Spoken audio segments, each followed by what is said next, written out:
Okay. Hello. Today I would like to walk you through the online session, this week's online session from the 20th to the 23rd.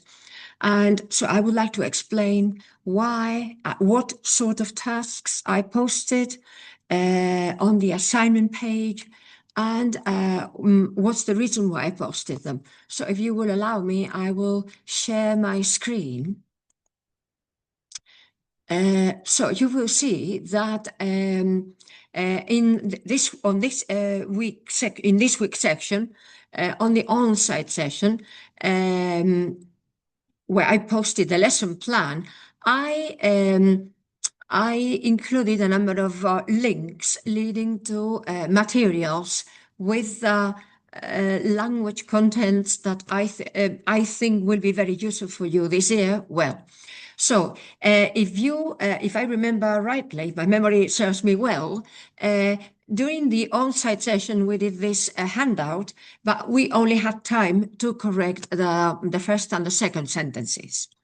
That is why in the assignments section on the sheet on the slide, I posted a section where we develop the use of English, let's say, um, section that we did here on the on-site session in class. I usually make use of the online session in order to focus on skills. So I usually ask you to do some skills, and that's why you also have focus on listening with a link to the interactive activities from the usual website where we take the listenings from, together with a PDF in case you would like to print it out. And I also include our speaking activity that if you will allow me, I will ask you to, I will explain later. Concerning the use of English, I added two links that will lead to the vocabulary-based orientated materials, let's say. In the first place, it's you see that link leads you to the source of vocabulary that I posted the other day, where we find body language and especially movements or especially reactions that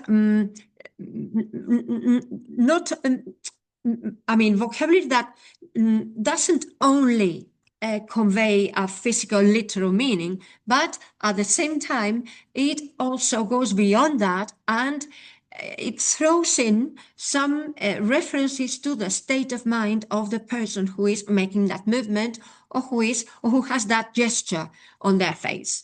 The second link leads to the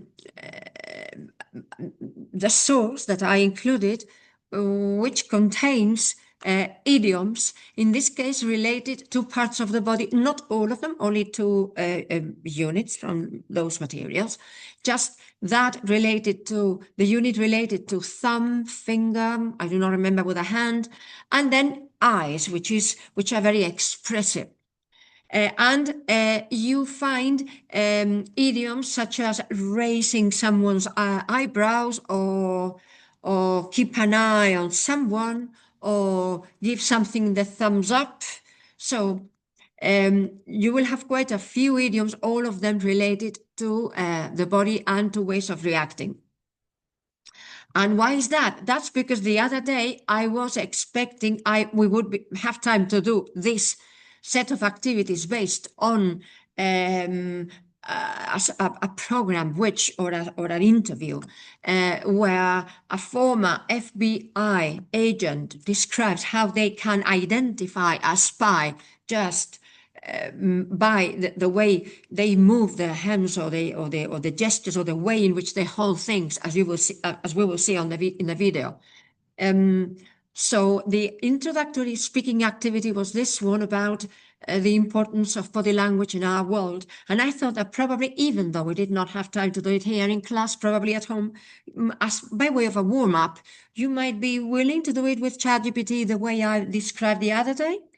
Speaking to it and getting feedback from it. And that's why I included vocabulary related to body language and to parts of the body. At the same time, I also included in the focus on use of English, I also included uh, a link to the grammar sources, materials that I gave the other day, but only to the units that develop what we did in the sentences during the on-site session. I mean, the first sentence dealing with reported speech, reporting verbs in particular, and verb patterns, verbs plus gerund or infinitive, either gerund or infinitive, and then also the collocation be held responsible for or be responsible for, even though during this week I did not include anything about collocations yet. I think you have quite a lot on your plate. And then the second was about inversion, because the sentence was supposed to start no sooner had I than so within the unit or the materials that I included this week in your for your online session, you have the unit that deals with inversion. So you will see a number of words, initial words, that might provoke a change in the structure of the sentence. So I think, I hope that you will find this useful. And any queries, please do not hesitate to ask me, whatever might have arisen next day during the on-site session. Thank you very much for your attention, and see you on Tuesday.